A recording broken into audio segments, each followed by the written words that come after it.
প্রিয় কলিজার বন্ধুরা কেমন আছেন সবাই? আশা করছি সবাই ভালো আছেন। আপনাদের মাঝে নতুন আরেকটি গল্প নিয়ে হাজির হলাম। আশা করছি গল্পটি আপনাদের কাছে খুবই ভালো লাগবে। গল্পটি শুরু করার আগে আপনারা যারা এই চ্যানেলটি নতুন দর্শক তারা চ্যানেলটি সাবস্ক্রাইব করে আমাদের সাথে থাকবেন নতুন নতুন সব গল্প পেতে। তো চলুন বন্ধুরা গল্পটি শুরু করি। মনের মাঝে খুব অস্বস্তি, দারুণ অপরাধবোধ কাজ করছে। এই পাপ্যবোধের জন্য মনে হয় ঘুম আসছে না, রাত নিশি হচ্ছে ক্রমশ, কিন্তু কিসের যেন এক দুর্নিষিদ্ধ আকর্ষণ আমাকে টানছে। আমার চোখ আটকে আছে।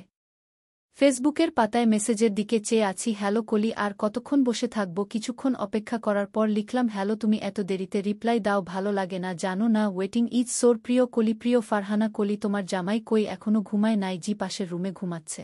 তোমার কি মন খারাপ? এত দেরি করে রিপ্লাই দাও কেন? মন মানে না জানু পাখি, তোমাকে ছাড়া এক মুহূর্ত ভালো লাগে না আমার। সারাক্ষণ শুধু তোমার নাম ধরে ডাকতে ইচ্ছে করে। আমি ধীরে ধীরে লিখলাম, শুধুই কি ডাকতে ইচ্ছে করে? আর কিছু না, কি ডাকতে ইচ্ছে করে জানো পাখি? সারাক্ষণ শুধু ডাকতে ইচ্ছে করে প্রিয় ফারহানা কলি, কিন্তু তারপরও যে আমার তৃষ্ণা মিটে না। তোমার তৃষ্ণা মিটে কিসে? তুমি জানো না কিসে তৃষ্ণা মিটে? তোমাকে কতগুলো চুমু খেয়েছি জানো? মোট 7 নয়, একটা। তারপরও তৃষ্ণা মিটে না। প্রতিটি চুমুর পর নতুন করে তৃষ্ণা জাগে। প্রতিটি চুমুই মনে হয় নতুন। Every last kiss is first kiss. বাহবাহ, প্রতিটি চুমু তুমি গুনে রেখেছ। এত ভালোবাসো শুধুই কি চুমু গুনে রেখেছি? ছোট অফিসার, বড় অফিসার, গভীর অফিসার, শুকনো ভেজা, সব গুনে রেখেছি তাই নাকি? আর ভেজা অফিসার কোনটা বলতো শুনি? মুখে বলতে পারবো না, কাছে আসো। উফ জানো পাখি, জানো রে, আরে বলো না শুনি। ভালো লাগছে। এমন সময় পাশের রুমের শব্দ হলো। আমি তাড়াতাড়ি টেবিল লাইট অফ করে বাথরুমে গেলাম। এসে দেখি না, ও ঘুমিয়ে আছে। ঘুমের ঔষধ কাজ করা শুরু করেছে। এত সহজে তো আজ ঘুম ভাঙ্গার কথা না। কম্পিউটার রুমে এসে আবার লাইট অফ করলাম। দেখি ফারহানা কলি, তুমি কই জানো পাখি? জানো আমার কলিজা, আমার পাখি, আমার ভালোবাসা, আমার হৃদয়, আমার পরাণ, আমার জানুরে। ও জান, আসো, তাড়াতাড়ি আসো, যেও না প্লিজ, বাই বলে যাও ইত্যাদি লিখায় পুরো ইনবক্স অদম্য ভালোবাসার কামনায় ভর্তি হয়ে আছে। আমি তাড়াতাড়ি করে লিখলাম, সরি। মনে হলো ও ঘুম থেকে উঠেছে, তাই ও কিছু বোঝার আগেই বাথরুমে চলে গেছিলাম। এত অথলা হলে হবে? সাহস থাকলে একেবারেই নিয়ে যাও না। তা তো পারো না তুমি, আরেকটু দেরি করলে আমি কিন্তু সত্যিই গাড়ি নিয়ে ঠিকই তোমার বাসায় চলে আসতাম। এত সাহস তোমার? এত রাতে চলে আসতে ভয় লাগতো না? কিসের ভয়? ওই টাকলা পেট মোটাকে ভয়? এত সুন্দর, মোহনীয়, কমনীয়, সেক্সি, বাদ ভাঙ্গা যৌবনে যে ভরপুর এমন বুকে সারাদিন ঘরে রেখে যে ঘুষ খেয়ে শুধুই পেট মোটা করে, তাকে ভয় করব? প্লিজ ওরকম বলো না। এখনো আমার স্বামী বললেই হলো, শুধু কাগজের স্বামী। কিছু কি তোমাকে দিতে পেরেছে? তুমি তো নিজেই বলেছ ওই পেট মোটা টাকলার সাথে তোমার সেক্সুয়াল লাইফ সুখের না। এখনও প্রথম গোপন সেই অভিসারের পরম সুখ আমার দেহে লেগে আছে। তোমার ফারহানা কলির নামের মাঝেই যে জিনিসটা লুকিয়ে আছে সেটাই তো ও তোমাকে ভালোভাবে দিতে পারে না। ও আবার স্বামী। আমার নামের মাঝে কি লুকিয়ে আছে? আমার বুকের মাঝখানে আসো, বুকের উপর তোমায় রেখে কানে কানে বলি, প্লিজ বলো, বলবো তুমি আমার বুকের সাথে মিশে আছো কিনা আগে বলো। আমার কোলে বসে মাথা নিচু করে একটা চুমু দাও। এই আসনটা না সবচেয়ে ভালো? দুজনাকে সবচেয়ে কাছাকাছি পাওয়া যায়, সবকিছু একসাথে পাওয়া যায়, তাই নাকি? কোনো আসনটা কেন তোমার মনে নেই? কক্সবাজারের টরে মনে থাকবে না কেন? তোমার কাছ থেকে শুনতে ভালো লাগছে, ভাবতেই কেমন যেন সুখ পাই।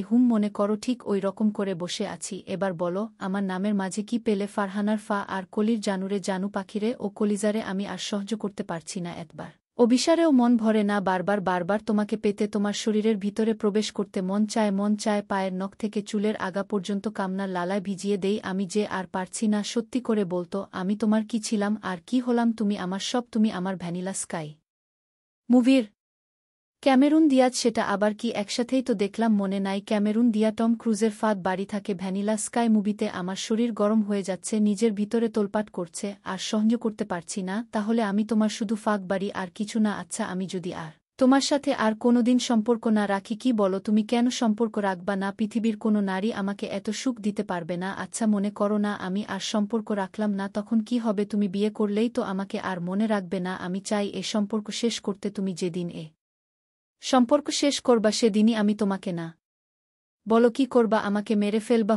সত্যিই মেরে ফেলবো। মেরে কুচি করে কেটে লাগেজে ঢুকিয়ে রাখবো, তারপর নিজেও মরে যাব। কি বলো এসব? তুমি না আমাকে ভালোবাসো? ভালোবাসি বলেই তো তোমাকেও মারব, নিজেও মরব না জানো? তোমাকে ছাড়া আমিও এক মুহূর্ত থাকতে পারবো না। তবে এভাবে আর কতদিন? আমি আর পারছি না এই গোপন অবিচার, আর ভালো লাগে না জানু পাখি, জানুরে, কলিজারে, উজানু ও কলিজা। এভাবে ডাকো না তো, বুকের ভিতর কেমন যেন পড়ে। তোমার আহ্বানেই আমি ওয়েট হয়ে যাই। তুমি আমাকে নিয়ে যাও, আমি আর শুইতে পারছি না। এই জ্বালা এক্ষুনি নিয়ে যাও।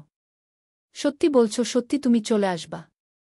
কতবার বলেছি ওই ভুডিওয়ালা তোমাকে সুখী করতে পারবে না, তুমি তপ্ত না, ইচ্ছে করছে আমার কামনার লালা দিয়ে তোমার সব দেহের প্রতিটি জায়গা এখন ভিজিয়ে দেই, প্লিজ দাও আমাকে, পিষে ফেলো, মেরে ফেলো, আমি আর এক মুহূর্ত এখানে থাকতে চাই না, আমি আর পারছি না, তুমি আসো এক্ষুনি, আমাকে নিয়ে যাও, সত্যি তুমি চলে আসবা, সত্যি তুমি আসবা জানরে কলিজারে, হু হু হু, সত্যি সত্যি সত্যি চলে আসবো, তুমি আমাকে নিয়ে যাও, তাড়াতাড়ি এসো, আমি আসছি জানু পাখি, 5 মিনিটের মাঝে আসছি, আসো যত দ্রুত পারো, আমি রেডি হয়ে নেই, এই নয়কে আর থাকতে চাই না, তুমি আমাকে সুখ দাও, আমি বারবার সেই সুখ পেতে চাই, রেডি হতে কতক্ষণ লাগবে শোনো, আমি শুধু তুমি আসতে আসতে একটা লাগেজ গুছিয়ে রাখবো, সিডি ঘরের পাশে রাখবো, লাগেজ একটু ভারী হতে পারে, ভুডিওয়ালা টাকলা অনেক গহনা দিয়েছে, গহনা দিয়েই মনে করেছে মন ভরিয়ে রাখবে, নারীর মন কি শুধু গহনায় ভরে, তুমি এসে লাগেজটা গাড়ির ট্রাঙ্কে রেখে তারপর হর্ন বাজিও, হর্নের শব্দ পেলেই আমি নিচে চলে আসব, বাই কলিজা বাই জানু পাখি, কম্পিউটার বন্ধ করে আমি কিচেনে যাই, ও ঘুমিয়ে আছে, সবকিছু খুব ঠান্ডা মাথায় করতে হবে, ফ্রিজ খুলে এক গ্লাস ঠান্ডা পানি খাই, তারপর নিজের বেডরুমে আসি, ও গভীর ঘুমে অচেতন, আস্তে আস্তে লাগেজ খুলি, তারপর ওয়ার্ড্রোব থেকে কয়েকটি শাড়ি, গহনা, ব্রা, কয়েকটি প্যাটিকোট লাগেজে ঢুকাই, সুন্দর করে লাগেজের চারপাশে রাখি, ওয়ালের মাঝে আমাদের বিয়ের পর হানিমুনের ছবির শোভা পাচ্ছে আমার বুকের সাথে, ও একেবারে মিশে আছে পরম ভালোবাসায়, আহ কি সুন্দর করে আমার বুকের সাথে মিশে আছে আমার প্রিয়তমা বউ ফারহানা কলি, প্রিয় কলি, সারারাত জেগে জেগে এভাবেই তুমি বিশ্ববিদ্যালয়ের ক্লাস রেডি করতে, তাই না? কক্সবাজার গিয়েছিলে শিক্ষার্থরে নাকি গোপন অভিসারে? ফাকরবাড়ি, বাহ ফাকরবাড়ি, কি সুন্দর একটা শব্দ শিখলাম, ভ্যানিলা স্কাই এর ক্যামেরুন দিয়া, আজ তোমার গোপন প্রেমিক তোমার ফাকর বাড়ি তোমাকে নিতে আসছে, এখন ইচ্ছেমত আসন সাজাতে পারবা, বিবাহিত স্বামী আসন চিনে না, নিষিদ্ধ প্রেমিক আসন চিনে, আমি তোমাকে সাজিয়ে দিচ্ছি পৃথিবীর সবচেয়ে ভয়ঙ্কর এবং নিখুঁত সিরিয়াল কিলার টেড বান্ডি, ও সব চিহ্ন গোপন রাখতে পারেনি, 3-5টি সিরিয়াল খুনের পর সামান্য ভুলে ধরা পড়েছে, আর তুমি তো আমার প্রিয়তমা বধূ, আর সেই প্রিয়তমা বধূর একটা পাসওয়ার্ড অ্যাড্রিয়ান ল্যামোর মতো দুর্ধর্ষ হ্যাকারের খুঁজে নিতে হয়নি, সামান্য ছিচকে হ্যাকারি আমার কাজটা করে দিয়েছে। ফারহানা কলিকে আমি প্রাণ ভরে দেখি স্বর্গীয় এক দেবীর প্রতিমার আড়ালে কি ভয়ঙ্কর পাপী নিষিদ্ধ প্রেমিকা লুকিয়ে আছে, এই অন্তরিক্ষ পাপ অগ্নি নটরাজগদের মতো শুয়ে আছে বিছানায়, যাকে আমি আপন করে বসছিলাম। ফারহানা কলি মানে ফাক, ফারহানার ফা আর কলির বাহ ফাক, ফাক ফাক। আজকেই জানলাম আমার বিবাহিতা বউ আরেক পুরুষের ফাঁকবাড়ি। After 2-1 kisses then unlimited access to বুবুস্কি ম্যাথমেটিক্স লাভ। কিচেনের ধারালো বটিকে আমি আরও ধার করি, সুতিক্ষণ ধার, বটি চিকচিক করে জ্বলছে, বটি থেকে কোটি কোটি নরকিট যেন বিজলির মতো বের হচ্ছে।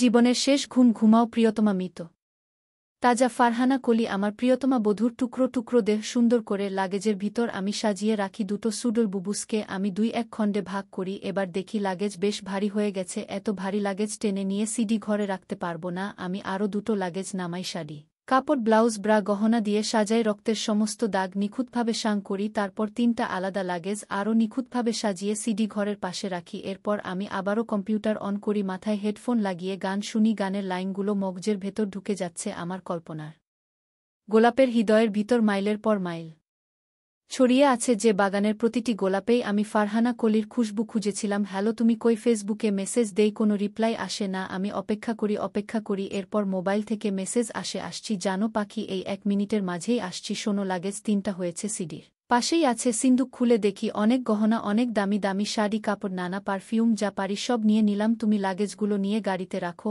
আমি আসছি। কিছুক্ষণ পর মেসেজ আসে, লাগেজ ওঠানো শেষ, তুমি কই? তাড়াতাড়ি আসো। কতক্ষণ হলো গাড়িতে বসে আছি, কতবার ফোন দিলাম, ফোন ধরো না কেন? জান পাখি, একটা সমস্যা হয়েছে, ও ঘুম থেকে উঠে গেছে, তাই ফোনে কথা বলতে পারছি না। আমাকে বিছানায় না দেখলে যে কোনো সময় এই রুমে আসতে পারে। তুমি এক কাজ করো, গাড়ি নিয়ে বাসায় চলে যাও, আমি ওকে ঘুম পাড়িয়ে আসছি। আজকের গল্পটি এ পর্যন্তই। যারা এখনও আমাদের এই চ্যানেলটি সাবস্ক্রাইব করেননি তারা চ্যানেলটি সাবস্ক্রাইব করে নিবেন। আর আপনারা কী ধরনের গল্প শুনতে চান তা কমেন্ট করে জানাতে পারেন। দেখা হচ্ছে আগামীকালের নতুন ভিডিওতে, ততক্ষণ ভালো থাকেন সবাই, ধন্যবাদ।